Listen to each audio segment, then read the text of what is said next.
A long, wide, fertile valley protected by great mountains and with many rivers and lakes, the Vale sits on the east coast of Westeros, connected to the riverlands on its western borders, and separate from the north by Bight Bay, and separate from the Crownlands, and before Aegon's conquest, the Stormlands, by the Bay of Crabs. Of course, to the east of this region flows the Narrow Sea, and to the north of it, the Shivering Sea. The coast is shallow, full of reefs and rocky outcroppings that make it hard to anchor ships. Despite that, this would be the first place the Andals invaded on their longships. So this video, I want to talk about the geography of the Vale and its first people before continuing on to the Andal invasion and exploring the different houses of this region in future videos.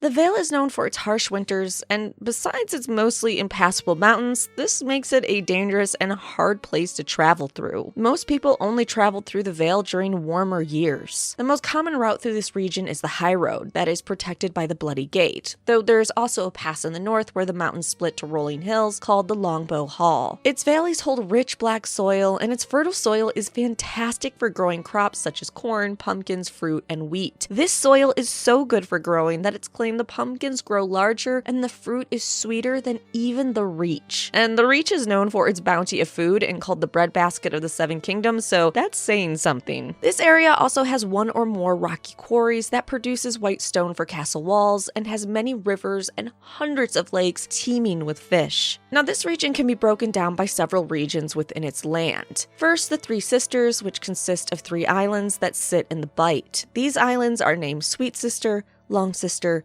and Little Sister. They are actually known for debauchery and have a long history of violence, and those of the Faith of the Seven aren't particularly a fan of these islands. Next, the Snakewood is a forest that is just north of the Vale of Arryn. The Fingers are a rainy, narrow, treeless, stony, windswept peninsulas in the northeastern part of the Vale. Their land pushes out into the Shivering Sea and the Narrow Sea, and rivers from the Mountains of the Moon flow into this area from the east. Next, the Paps, which is an island that sits northeast of the Fingers in the Narrow Sea, is an island named after a pair of huge stony hills that rise together on the island. The Pepple is a cute little island in the Bight north of the Fingers. Finally, the Mountains of the Moon are incredibly important to the Vale and its defenses. The mountains have snow-capped gray-green peaks, are vast, mostly impassable, bleak, and not great for living. Those that do live in the mountains live short, savage lives. To the west, these mountains border the riverlands, creating a nice buffer. They hit the Bight in the north, the Bay of Crabs in the south, and surround the Vale proper. Many dangers are in these mountains, including rock slides, aspens, and shadow cats, and when people inhabited them after the coming of the first men and being pushed into them due to the Andal invasion, dangerous mountain clans that do not like outsiders. The Mountains of the Moon, the Fingers, the islands, and the Bight would all be considered the Vale proper when House Arryn came to the Seven Kingdoms. Now, just like other regions of Westeros, the Vale was first populated by the First Men. The First Men likely came from the grasslands of Essos, crossed to Westeros via the Arm of Dorne 8 to 12,000 years before the conquest in a time known as the Dawn Age. Crossing the Arm, they first settled in Dorne but slowly made their way up the continent. It isn't known how long this migration took, but eventually some First Men came to settle in the Vale, though this area would always only be thinly populated by these people. Unlike other regions of the Seven Kingdoms, there isn't a lot of history on the First Men's time in the Vale before the coming of the Andals, likely due to what I mentioned earlier, it being sparsely populated. The First Men also had a horrible habit of recording their history on trees that ended up rotting away before anyone could record it on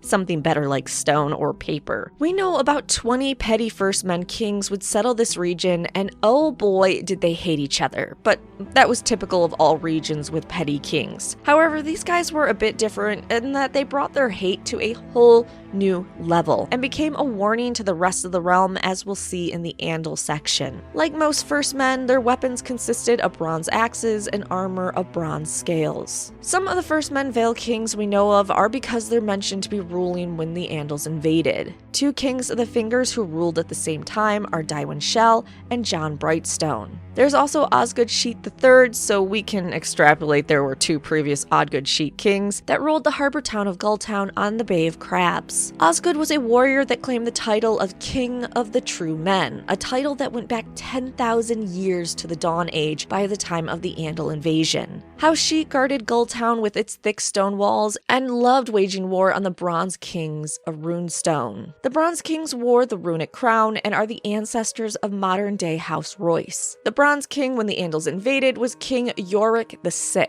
The last Firstman Bronze King would be Iorek's grandson, Robar II. We also know right before the Andals invaded, the Red Forts controlled Red Fort, the Belmore Strong Song, the Coldwaters, the Coldwater Burn, and the Hunters were of Longbow Hall. There was also a bride of a Merlin king and a witch called Ursula Upcliff from House Upcliff that lived on Witch Isle. Lastly, we know that before the Andals, the Three Sisters were populated by a wild bunch of first men. These islands had pirates, raiders, and cruel kings that loved reaving. Just as every region of the Seven Kingdoms has a legendary founder, Bran the Builder in the north, Garth the Green Hand in the Reach, the Grey King in the Iron Islands, Doran in the Stormlands, the Vale had their own, called the Winged Knight. Though it should be noted the Winged Knight lived during the Age of Heroes thousands of years before the Andals came to the region, and this is a separate figure than Sir Artus Arryn, the Falcon Knight who conquered the Vale, who was also called the Winged Knight, and in A Song of Ice and Fire, we see characters mixing up the two.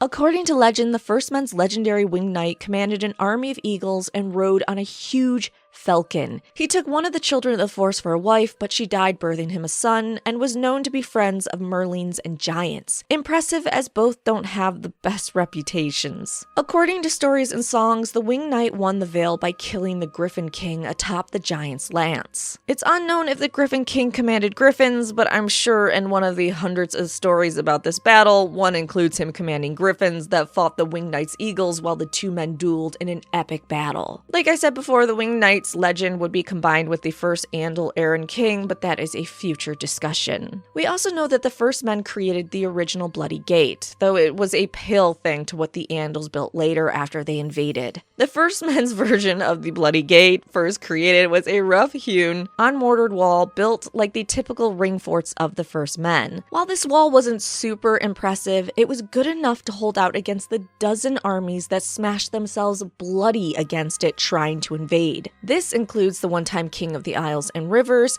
Helic Hor. He tried 3 times to breach the gate and failed each time, so not too shabby of a gate. The Bloody Gate scene in the show looks more fortified because, well, it was. Lastly, let's talk about the naming of those in the Vale. Those that inhabit the Vale are called Valemen overall, but there are some variations in naming. Those that live on the Three Sisters are called Sistermen. Though they are human, some of them have webbed hands and feet and don't have the best reputation to the other people in the Vale. Those that occupied the mountains after they refused to submit to the Andals and fled into those mountains were called Wildlings, Mountain Men, Hill Tribes, or Mountain Clans. It should be noted that despite being called Wildlings, they have no relation to the free folk that live beyond the wall. The Mountain Clans in turn consider the others of the Vale to be Lowlanders. Also, just like in every area, they have their own bastard name, so does the Vale. Those born out of wedlock in the Vale take the last name Stone. So that's it for part 1 of the Vale. In part 2, I'll talk about the coming of the Andals and how they just steamrolled the petty kings of the Vale.